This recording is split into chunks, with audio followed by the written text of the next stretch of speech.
Hi there, everyone. Welcome to A Slice of Life with Kellie and Jon. Today, our guest is Tracey Anarella. Did I say it right? Anarella? Anarella. Anarella. Yeah. Um, and she is a documentary filmmaker. She's been in the film business for a long time. And we're really interested in hearing about the indigenous peoples who have been disappearing. And you did a documentary about that, Tracey, right? So I'm guessing you're a wealth of information that we could also, shine a light on this very important topic. Do you know indigenous people, or like how did you stumble into this? Well, the way I'm just going to pull back just a few steps so you can figure out how Okay. I came upon this Yeah. topic. When I do it, because I'm an independent filmmaker, so it's not like I work for HBO or anything like that. So I have the liberty and luxury of, finding my own topics and doing them at my own pace and doing them when I want to do them. And I'd say like maybe fall of 2019, a friend of mine knew that had just rolled off of one project because I like to stagger them. Like I'm coming off of one and I'm already starting to do development for another one, but I hadn't at this point. So she knew this and she's like, you do such interesting film, your topics are so interesting and you go in areas that no one else goes in and you answer questions that we all have but are afraid to ask or maybe aren't afraid to ask. And she goes, I've been reading about all these Native American women who are missing. And I had heard about it. And then I started reading about it and I just went down that rabbit hole and it just got deeper and deeper. And then I was horrified. And I said to myself, and I said to her, I go, you know what? Thanks to you, I think this is going to be the subject, the focus of my new film. But then I had to figure out, how do I get to these people? Because they are a culture that's very closed off, very private, they don't like outsiders very much. So I'm thinking, how am I going to get in? So I just started reaching out through social media. And I did my homework and I started researching and I realized I'm going to pick a certain amount of subjects for whom I'm going to cover. And I wanted to It's not like you lived in this area. You live in Southern California, in the LA area, and you're talking about people that are west of you. correct. But at the time, I was in East of Brooklyn. you. Sorry, east of you. Sorry. Well, at the time, I was living in Brooklyn, New York. So you are Oh, correct. okay. At There you that go. time, West they of you. were they were west of me. Yeah, yeah. And now they are east of me. So you're correct in both statements. But Okay. at the time, this was 2009, right before the pandemic. And the reason I'm saying that is once I started figuring out who my subjects are, and I wanted a diversity in the group of subjects because it's not just women. It's predominantly women, but there are young boys, there are men, there are older women. So I wanted to have a diversity in covering the subject so people would see how the depth and how wide the population of these missing people, which at the time was like 5,000 something. That's just documented. There are more than 5,000 cold cases. There are like 7,000 or more cold cases. So I started doing my homework, started doing work, but then as we all experienced, I was hit with the pandemic. So I used that time of everybody who was on lockdown, we were all on lockdown, to reach out, figure out who my subjects were of these indigenous people, figure out the areas of the country, predominantly in the West. Even though I was in the East, I knew I was going to have to travel to Alaska, California, Montana, and all that, because that's where it's deepest. And because those areas are remote and a lot of people, income wise, can cause issues with their being able to. A lot of women are out walking because they don't have a car. I mean, they're not all, low income, but in many ways that does affect their situation. A lot of these women are, highly educated, come from families with PhDs. It's just being in the wrong place at the wrong time. So that's how I chose those areas. And then I used the pandemic to reach out to the people that I decided I was going to feature and get to know them because they couldn't go anywhere and I couldn't go anywhere. So we would just make appointments and I'd say, hey, how you not even really talking about it's called MMIW, Murdered and Missing Indigenous Women. That's the hashtag. And we didn't really talk about that all the time. We talk Wait, about give us that again, slower. Sure. MMIW. It's hashtag. Like, remember, you know, it used to be hashtag Yeah, all things. Yeah. all things, right? So it was hashtag MMIW, murdered and missing Indigenous women. It is now evolved into MMIP, murdered and missing Indigenous people, children. You know, put a Got it. C there, put a G there. It's because it's such a huge crisis. So it's just gotten bigger and bigger. But pretty much people in those areas of the country know that MMIW, what that is. So I just used that time and got to know my subjects. I got to know their family members.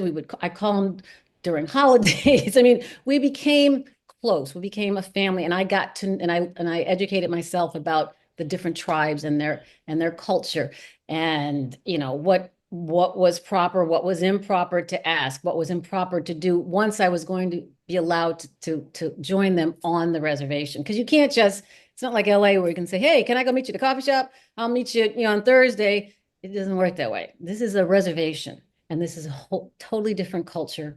So that's how I started, and that's where the ball of wax began. So I went from there. I'm probably going to ask some dumb questions, but because I'm just not educated on this. When I growing up, my grandmother used to tell me that we are Cherokee and Sioux Indian. We have Cherokee and Sioux blood in us, but I know nothing about the culture or the people. So when you say it's on a reservation, are there roadblocks or something? Like, do you have to make an Oh, appointment no, to get in, it's or like, just zoning of land. And, you okay. know, we don't have the time for me to go into all the, you know, how the different tribes, I think it's 500. Well, I lived in Santa Fe for several years, and would often go to various locations that, again, different tribes, the Anasazi, the Cochiti, and Gallup, New Mexico, where Right. there were actually the meeting of tribes would be there. Uh, and then for years during my corporate life, I also did the vision insurance programs for the Apache and Navajo nations sorry, check that. I believe just Navajo in Arizona on their That's a pretty big, reservation. I mean, that's, I think, probably the Yes, biggest or one of the biggest tribes, the Navajo. And right.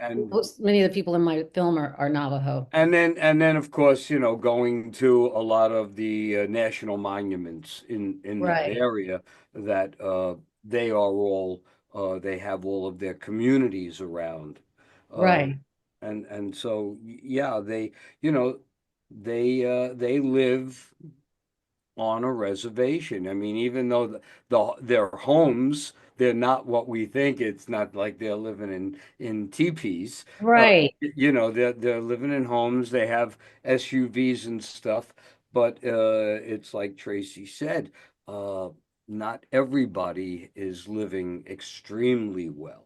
Right. And And as you were saying, John, I mean, you will see indigenous buildings that are on these reservations, but most people live in houses. But you will see certain buildings on these reservations, these areas, Kelly, that you were asking about. It's zoning and it's governmental because and that becomes a problem too. And that's the root of a lot of the problem with MMIW is jurisdictional challenges because you've got a reservation. So you've got the line here, this reservation's here, so the Navajo are there. Then you've got the state, then you got the federal. So it's like they have their own land and they were pushed into these areas and pushed into areas with very few resources. There's not a lot, not all of them. Some of these tribes are very wealthy and are doing very, very well. Not all are like that. what's the deal with on the reservation if there's an emergency? They don't have their own police force. They have to They call. they they have the tribal police. They do have tribal police. Oh, and EMT stuff, things like that. Yeah, not every tribe has it that way. So then they may Okay. part of the problem too. I mean, if there is an area where they don't, the tribal police that's part of the problem. It's a numbers game. So it's very, very small. For instance, because I'll give you an example. In the one case of Jamie Yazzie, which is in Pinon in Arizona, when they heard when she was, well, when they thought she was murdered, someone said they heard screams. Well, when they called 911 or whoever this person was who called, because it was way out there, because I've driven to Pinon from Flagstaff and almost my car almost got I was almost I almost died because it's when you're on the Bureau of Indian Affairs roads, they are not paved. Government roads are paved, and once you hit the reservation, it's not paved again Mhm. because they're Native Americans. So who cares? That's where we are. So I would drive out to Pinon. It's like 2.5 hours out from Flagstaff, and so I saw how remote it was. But when this woman, when people heard shots about her, I think it was an answering machine on the police department saying, well, we can't, it's a Friday, so if you get us on a Friday, wait until Monday and somebody will get Funny. back to you. It's like, well, this is my child, this is my daughter, or if I'm a neighbor, it's It's like a person. it's I a mean, it's the person, person that needs help.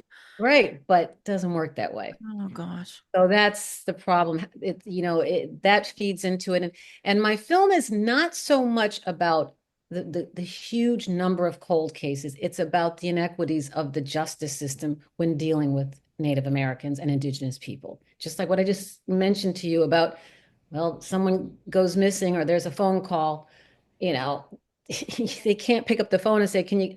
She didn't come home from school today, or she didn't show up at her job, which is the case in this Jamie Yazzie. She didn't show up at her job, but it just days went on. Days became weeks, weeks became months, months become years, and you're like, "What is going on?" That wouldn't happen right here in LA. That wouldn't happen where you guys are. You know what I mean?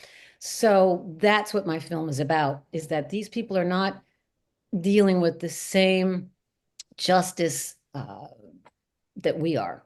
Okay, another dumb question, possibly.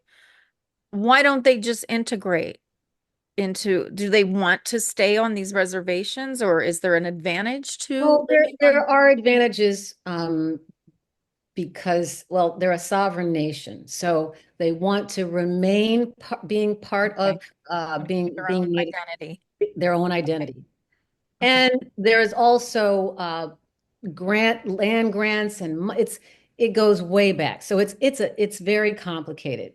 So they can integrate themselves, but I think for themselves, they prefer to stay on the reservation. Also, it's a trust issue.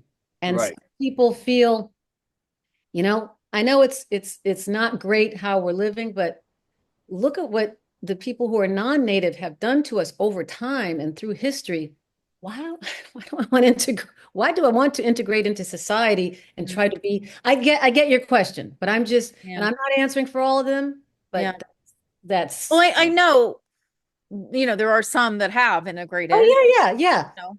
yeah. I just, So, yeah, it just, I didn't know if there's a reason other than, maintain their identity that makes sense in their culture. right. Um, I don't know. It's Is just, They're there? they're very proud people, and Yes. they're doing their hardest, and I admire them for that. yeah, Holding on to their culture, holding on to their rituals, holding on to their yeah. traditions, and the language even. In Alaska, the woman that I interviewed in Alaska, because her mother went missing. They're Tlingit. It's a different tribe. And there's another person I met who said, I'm starting an organization where I'm trying to get all the young people to become fluent in Tlingit because that's going to But be Yeah, the if language will I'm just not die out. mistaken, there's no written Native American language. I think one person might have done it at some point, but I don't think that they're like, especially the Inuits up in Alaska. right. I don't know if they have a written language. I'm not I'm not sure, and I don't want to speak. Yeah, I'm not sure. I'm not I sure. know each tribe there's different languages for each Yeah, tribe. but I don't know if it's written I don't out. know if it's written. Klingit, Navajo. I mean, I have seen Navajo things written, and I have seen that, but I don't necessarily know if that's like, there's like a whole Navajo the Right. whole, Well, in I don't Santa know, Fe, everything, all the Anasazi things or the right. roads and stuff, they were sort of written so that what's the word so that as you say it, that's how it's written. Right. Phonetic. Thank you so much. It's written just edit this in. Yes, it's written phonetically. There you go. Yeah. So, Okay. okay, so your documentary is about people who have been missing and murdered. How are those cases solved, or they're not solved? You said there's a lot that are not solved. What's the thought? What is happening to these people, and mostly the women? Well, the interesting thing about my film is that I focused on, I think it's five families.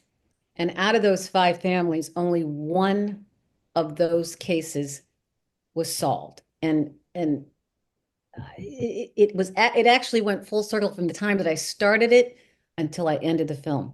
And that's the only case, and they say Indian country, the Native Americans say that. I don't always feel comfortable saying that because I feel like it's derogatory, but they'll say in Indian country, Hmm.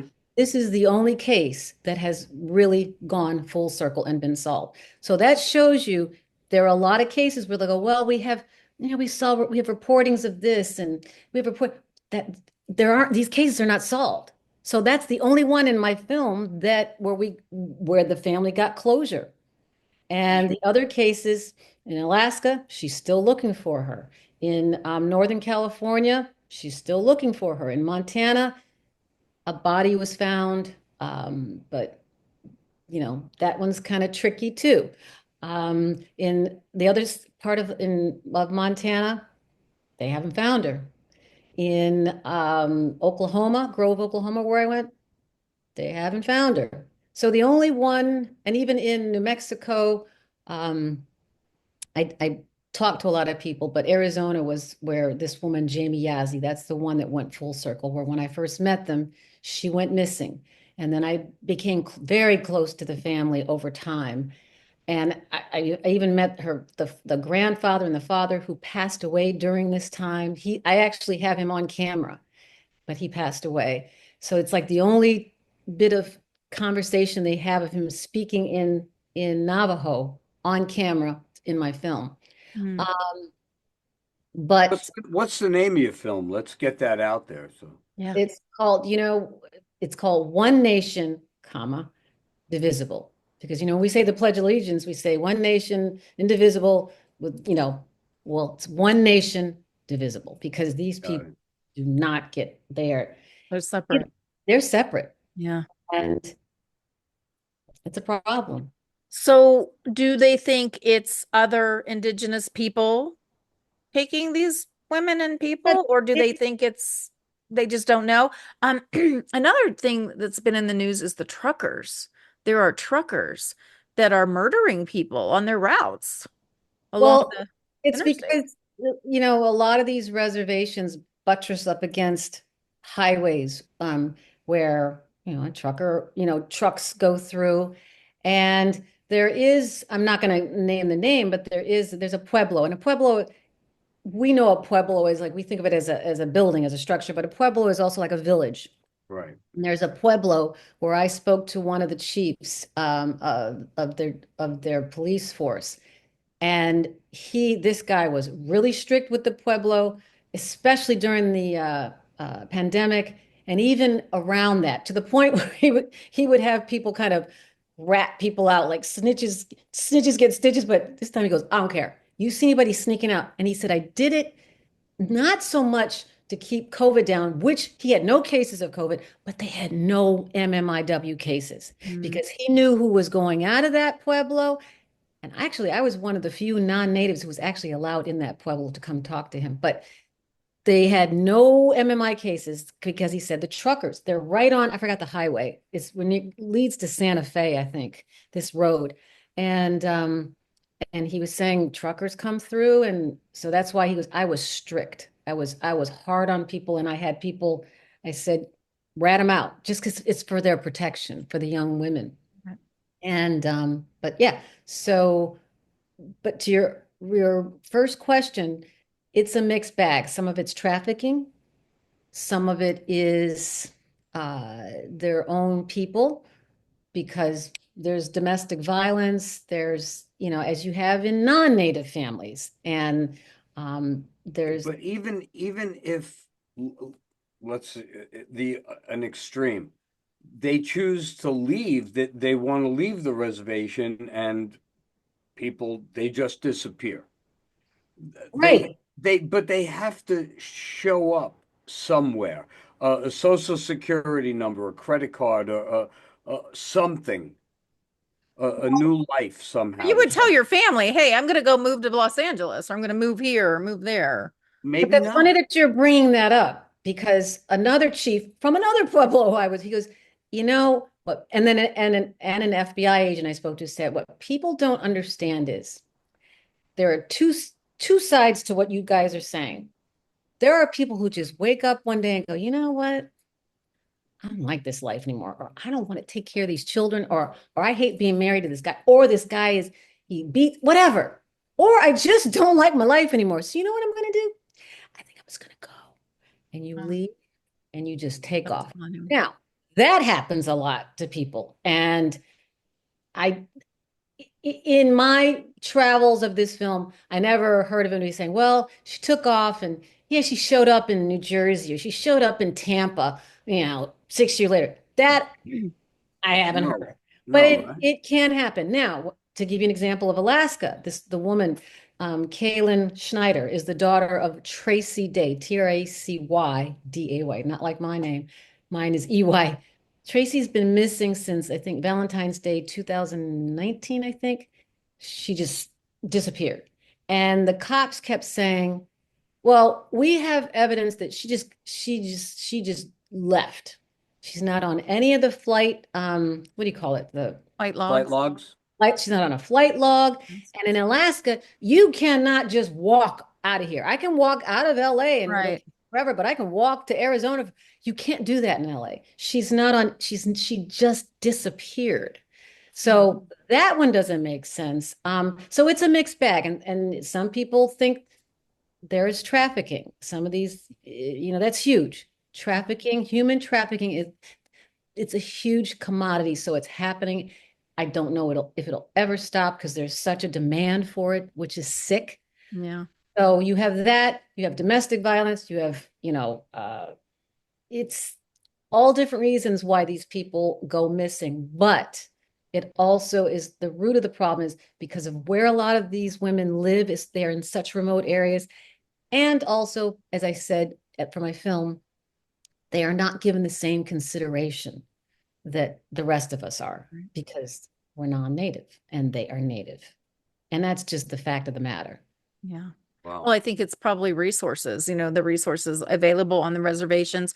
And I know, living in a big city, sometimes you don't get the attention because they're so overtaxed. The police are so overtaxed and there's a lot more crime. And so I think it's a problem across the board in most areas. And then in the smaller towns, if there's a murder, it's a big deal. So everybody's on board, doing the research and um detective work and everything. So I think, we live in a dangerous world, and some places are more dangerous than others. And I do want to go back up and say, being a trucker is a dangerous job too, because they're not all murderers. A lot of truckers risk their Yeah. lives. And just because I brought that up, I do want to And I don't, clarify and I, that. and I don't know any cases where because I'm not on that side of law. I don't know exact cases where a trucker has done. I just know that, there are areas where someone Well, might there's be. opportunity, if they're and they're anonymous. And so you can see why, oh, okay, a lot of serial murderers are truckers. That's a good job for a serial murderer. Right. But not all, because truckers are put in danger too, because if there are people on the road like them, they're traveling, they're alone, they could disappear too. So I saw a story about a woman trucker. Somebody tried to get her at a gas station. And it was another trucker tried to grab her, tried to nab her and kidnap her for whatever purpose. So yeah, it's dangerous to be alone and to be a woman, and Yeah. sometimes even a man, sometimes, so um it's something that we have to pay more attention to and be more involved, be that nosy neighbor, be that person that says, hey, um I live on the I-80. And so there's been times where you hear stories of women, the person stop, not necessarily a trucker, but a traveler stops at a gas station, and a woman jumps out of the car and runs inside and says, I'm being kidnapped, Right. save me. Yeah. So yeah, because those freeways Oh, are it's good, it's good access. and that's a reason why I also, at the end of the film, I had younger women who are activists because what they're Native American younger women. One woman is a professional runner sponsored by different companies. There's another woman who was a professional volleyball player. There's another woman who runs for University of Washington, I think it is. These women are trying to, because they're young, and sometimes younger people will respond better to younger folks who are getting the word out versus their elders who have been around the block 1,000 times. Like, I've seen it, I've been through it. So listen to me. They don't want to listen. But these young people are really helping young these young girls realize, don't go, if you go out with your friends, make sure you have you're in a group. Don't go to a bar, don't go this, and then leave your friend. Don't, the things that everybody tells their daughters and their sons.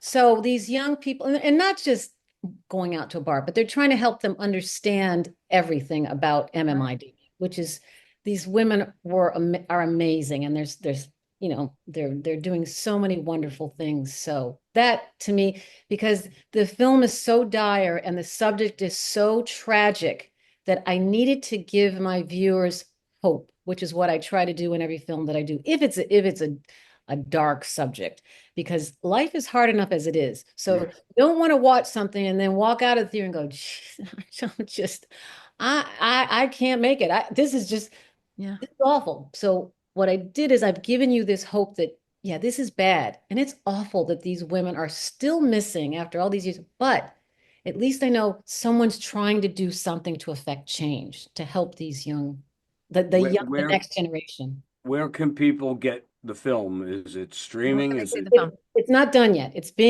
Ah, I'm so sorry.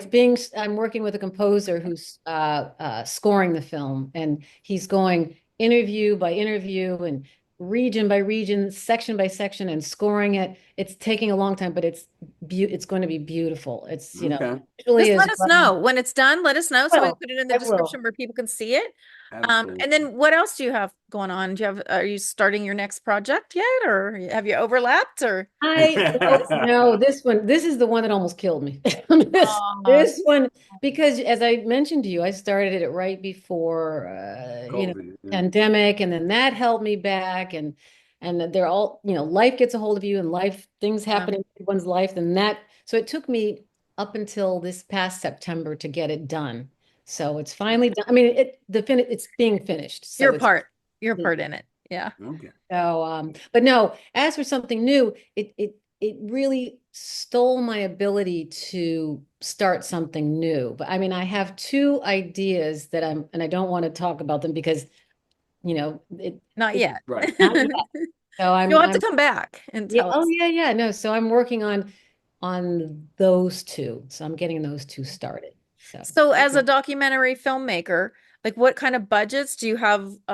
Where do you get funding? Do you get other people, or do you just do it like bootstrap it and I just make it bootstrap. happen?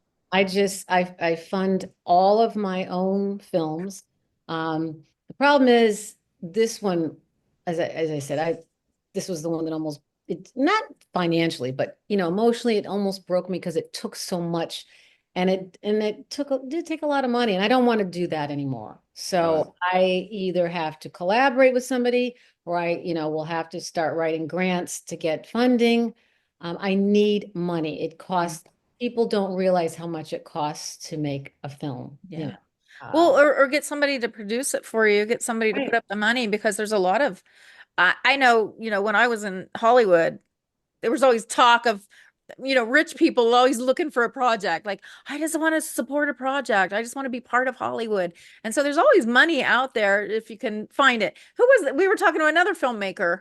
I forget his name. Reg, Yeah, yeah, but we were that's talking right. about that, getting funding for a film, and sometimes you can find it. So He just a Oh goes thought. yeah. out, he And hustles I'm for it. I'm If you reading get this. a chance, one of our podcasts, I forget his last name, but Reggie. Yeah. You'll see a Okay. filmmaker, Yeah. We gotta and like you'll collaborate. see he talks about but he gets somehow he gets money, Mhm. and he Oh yeah. makes Funding. It's a movies. hustle, and you have to keep Yeah. pushing. It's a Yeah. hustle, and that's just it. It's you know, I want to be a director. I want to make these documentaries. Oh, wait a minute. I gotta learn how to be a hustler, and Yeah, that's right. going to take up another 40-50% of my time, Yes. and Yeah. and then I got to be this person to the money people, Right. and I got to be a completely different person You're wearing to lots of hats. creative side people and to get them to do this for me and blah blah blah. Yeah, But Yeah, sometimes, you come up with the idea, you have the treatment, and if you find the right person who is interested in the topic also, and they want to support it, I yeah, think but it's just it's a hustle. you have this vision of your project in you, but in order to do that, you have to put that on pause and change your vision to I exactly. need to go out and find these people who can give me Yeah, a it's half a hard. million dollars, It's hard. Yeah, uh, it's and and you lose track of what you do in your original project because you're deep into getting money. Yeah, Uh, it's hard. it's Well, it's a on a different note, so I'm reading that you've won some awards. Best short documentary. It's 10 film festivals across the US.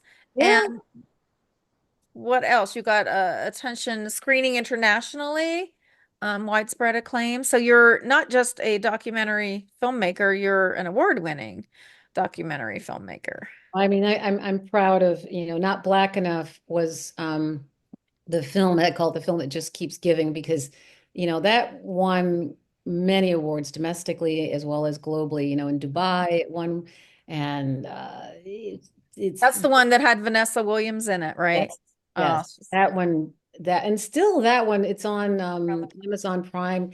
People still talk about that. And what's funny is, I'll go to events here in LA and someone, everybody's like, oh, so what do you do? Because everybody's in film or everybody's a screenwriter or whatever. And then I'll say, oh, I make documentaries. Like, oh, have I seen anything that you've done? And I'm like, I don't know. I don't know. Maybe. And then I'll mention, Not Black. And I'm like, oh, I've seen that. And I'm thinking to myself, and oftentimes I've even said, no, you haven't. Because, a lot of people will BS you because they just want to keep the conversation right. going. And I can kind of be, snarky, but trying to be funny. I'm like, no, you haven't. And they go, yes, I Ah, have. That's the movie about with Henry Louis Gates, right? And Vanessa Williams. And you did. I'm like, oh, you did see it. They're like, yes, I wow. told you I saw it. I'm There you like, oh, go. okay. So Deal. Are that's you able to, again, these are not Your bio. bad credits to have. Are you able to use those awards and credits that you have to obtain funding in any way? Yeah, oh, you I know know what why? you're saying about writing grant paperwork to get that. They'll be helpful for that, but it's not like you could. And I'm sure, and correct me if I'm wrong. Do you have an agent? No, I don't. That's what I I mean. know You that's Yeah, really, that's the yeah, that's crazy not thing. easy either. Oh, yeah. tell me about it. That, But you I have mean, we could do another show ugh, on that. Yeah. But here's the thing. Uh, you would think that again, with your awards, with your credits, an agent would be, you don't need to contact an agent. An agent would contact you. It doesn't work that way No, anymore. yeah. You have to no, you have to I you have know. to you have to hustle. If you no, want to We be an should again, it's independent the we should do a creator, show you like have to that know how to one. hustle. We should do a show like that. Get a few Yeah. like filmmakers and actors that we've had on and talk about that. Yeah. What an agent was, what an agent is, now, especially for people, again, I've talked about this, who've hit the gray wall, Right, according to right, the agents, you know, uh, especially when the agent is 32 years old. Right. And I don't want to get stuck with this no, person it's twice true. my It's age. so Well, true. they're I in know, I business. know. Trust me, Their I've business dealt with. relies on their clients. And if But they don't anyway, feel like, before we get into you just have to find someone who believes in you. uh, Um, Exactly. and those that, days are gone. No, they only believe in you after you earn them a $500,000. And I well, was it was always like that. well, yeah, that hasn't changed. But you Yeah. were mentioning my awards. I have a, but I've not won like Sundance. I've not won Tribeca. There are about five major festivals. If you win those, Then you, then that becomes your, Really? Oh, you're, well, I mean, I'm not saying that the awards that I won aren't great or that I'm not proud of them or that people don't recognize it. You have to win those ones that people recognize yeah. as, you won at Sunday. Oh, you won at Tribeca. Oh, Venice. You have to got be it. part of those top. Yeah, yeah. Then I would be able to, I mean, I still talk about my awards. I don't because I worked hard to get those, Right. but they're still, it's like people want the Oscar. It's like it's the way it goes, you Yeah. know? All Well, right. there's so Well, much again, competition, so it doesn't belittle what you've done that you haven't won yeah. those awards because there's a lot of talent. There's a lot of talent in Hollywood that never makes it. That never makes it big, Right. and it's so disappointing, whether it's in music or the arts or, whatever. So you just do it for the passion and if something comes bigger, then it does. And if it doesn't, you have to make that choice of what you want your life to be, No, you're who you want. absolutely right. Correct. So, Well, wow. this was fun. This was tons Yeah, of, really interesting. And I can't wait till your documentary comes out because I yeah. really am fascinated that these people just disappear. And it happens with kids. I mean, when you get online and you Google, missing children, and there's so many missing children all over the country, like they just disappear. It's crazy. This kid here, and I don't want to take up too much of your time. This one disturbs me because it just happened last Wednesday or last weekend actually. And his mom, he wanted money to buy a video game and he was 13. He wasn't even like a little kid. He was 13 and he was a great soccer player and he loved soccer. So there was this soccer coach who worked with the soccer team and he said to the mother, I live I forgot where he is. I live and he can there's a train that went from LA, this part of LA to this place. You can have him come and because I have some work I could help he could do and I'll pay him. Let me tell you something. I have a daughter and I have a son. My kids today still say, Mom, you scared people. I'm like, good, because wasn't trying to make friends. You were my pots of gold. And I was not going to put you on a train and go, yeah, yeah, yeah, go with that soccer coach. Because I didn't trust anybody. I thought everybody Uh-uh. was trying to get my kids. This woman, oh, it breaks my heart. She put him on the train, and this man killed this boy. And I'm thinking, oh, why did you? Um, Brother, the older brother who was like 22, he goes, I told him, don't go. You can't go. Even though mom said you could, don't go. I'm coming home from work. I'll figure out a way to get you there. Well, the Where brother, was this? What city was this? it was right outside of LA. Like I can't Wow. down. And it breaks my heart because the older brother goes, I told him to wait. I told him to wait until I got home from work and I would take him. The 22-year-old boy knew this is not right. But the mother's like, yeah, I think it's okay. I think that coach. I know that coach. I'm like, no, no, no, no, no. And they found him. He killed him. All right. Look, let's So go on a happy note. It was wonderful to have you on. Yes. And the good thing is you're going to do something again and another project, and we'll get to hear about that. And we'll have you But have you back if you but can when fit this us one's in. ready to go out, when it's I'll let you know going to once. Let be us released, know please so we let can us know. definitely We'll so we have you can watch back on. that. And again, So, what's the name of it again? One nation, comma, divisible. One Nation Divisible. Yeah, Okay. you go. Okay. Yeah, let All us know right. so we can definitely let spread you the know. word. And Thanks so much, you guys. It was a Thank you, yeah. Tracy. It was Yeah, thank you wonderful. for joining us and sharing these stories and your story. Very inspiring. And we hope to have you back with about another project. That would be There you awesome. go. Back anytime. Thanks so much. Enjoy the Thank rest of you. Thank Yeah. you. All right, Bye, bye. guys. Thanks. Bye-bye. All views expressed in this video belong to Kellie Nicholson, John D'Amore, and guests. These discussions do not represent the opinions of any entity whatsoever with which they have been affiliated now or will be in the future. The opinions expressed are solely theirs, and since they are critically thinking human beings, these views are subject to change, subject to revision, and subject to rethinking at any time. These conversations are not meant to be taken as advice and are only for the purpose of entertainment. All statements may be based on hearsay and not necessarily valid proof of any claims in this video. It is not our intention to teach or advise on any topic. Unless otherwise noted, all photos are public domain. Thanks for watching A Slice of Life with Kellie and Jon.